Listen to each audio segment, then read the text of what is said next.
Assalamualaikum warahmatullahi wabarakatuh. Perkenalkan, nama saya Suci Nur Apriza dengan NIM H1A11948 dari Fakultas Hukum Program Studi Ilmu Pemerintahan Universitas Jambi. Pada kesempatan kali ini saya akan menjelaskan materi dari mata kuliah Ekologi Pemerintahan.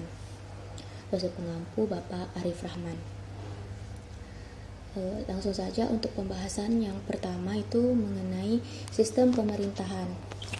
Sistem pemerintahan memiliki pengertian arti luas atau arti sempit. Dalam arti luas, sistem pemerintahan merupakan semua lembaga yang terdiri dari lembaga legislatif, eksekutif, dan yudikatif. Sedangkan dalam arti sempit, sistem pemerintahan merupakan segala kegiatan, fungsi, tugas, dan kewajiban yang dijalankan oleh lembaga eksekutif. Sistem pemerintahan ada dua macam, yaitu sistem presidensial dan parlementer. Sistem presidensial merupakan sistem pemerintahan yang meletakkan hubungan fungsional antara lembaga dan pelaksanaan yang dipimpin oleh seorang presiden. Sedangkan sistem pemerintahan parlementer merupakan macam sistem yang dimana ada presiden dan perdana menteri yang berkuasa. Parlemen memiliki peran sangat besar dalam pemerintahan. Selanjutnya, Pemerintahan adalah kelompok orang tertentu yang secara baik dan benar serta indah melakukan suatu kegiatan atau tidak melakukan sesuatu dalam mengakomodasikan memimpin dalam hubungan antara dirinya dengan masyarakat, antara departemen dan unit dalam hubungan pemerintahan itu sendiri. Selanjutnya, pengertian sistem. Sistem diartikan sebagai totalitas komponen yang terdiri dari subkomponen. Subkomponen yang saling berhubungan satu sama lain dan saling berkegantungan satu sama lain yang pada gilirannya subkomponen tersebut merupakan sistem tersendiri pula untuk mewujudkan tujuan yang ditetapkan.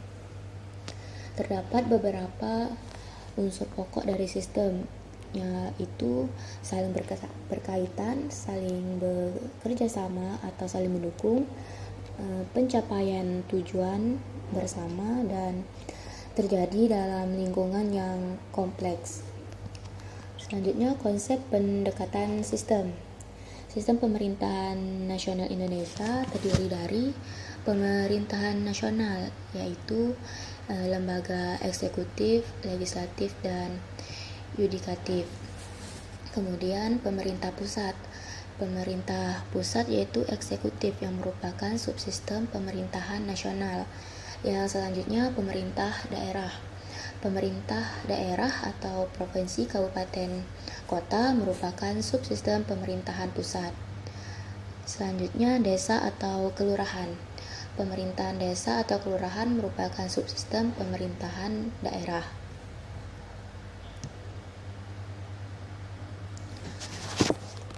Jenis-jenis sistem pemerintahan yaitu ada sistem parlementer, presidensial, dan campuran. Sebagaimana disebutkan sebelumnya, sistem pemerintahan presidensial yaitu merupakan sistem pemerintahan yang dipimpin oleh seorang presiden.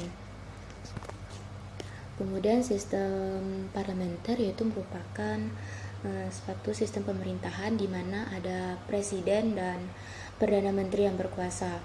Parlemen memiliki peran yang sangat besar di pemerintahan. Selanjutnya, sistem pemerintahan campuran merupakan upaya mencari jalan tengah untuk mengambil yang terbaik dari sistem parlementer dan presidensial. Dalam prakteknya ada dua model sistem pemerintahan campuran, yaitu sentralisasi dan desentralisasi. Selanjutnya, sistem referendum. Menurut Budiman Sagala dalam bahwa terminologi referendum adalah permintaan atau persetujuan dan atau pendapat rakyat apakah setuju atau tidak terhadap kebijaksanaan yang telah atau sedang atau akan dilaksanakan oleh badan eksekutif, yudikatif, dan legislatif.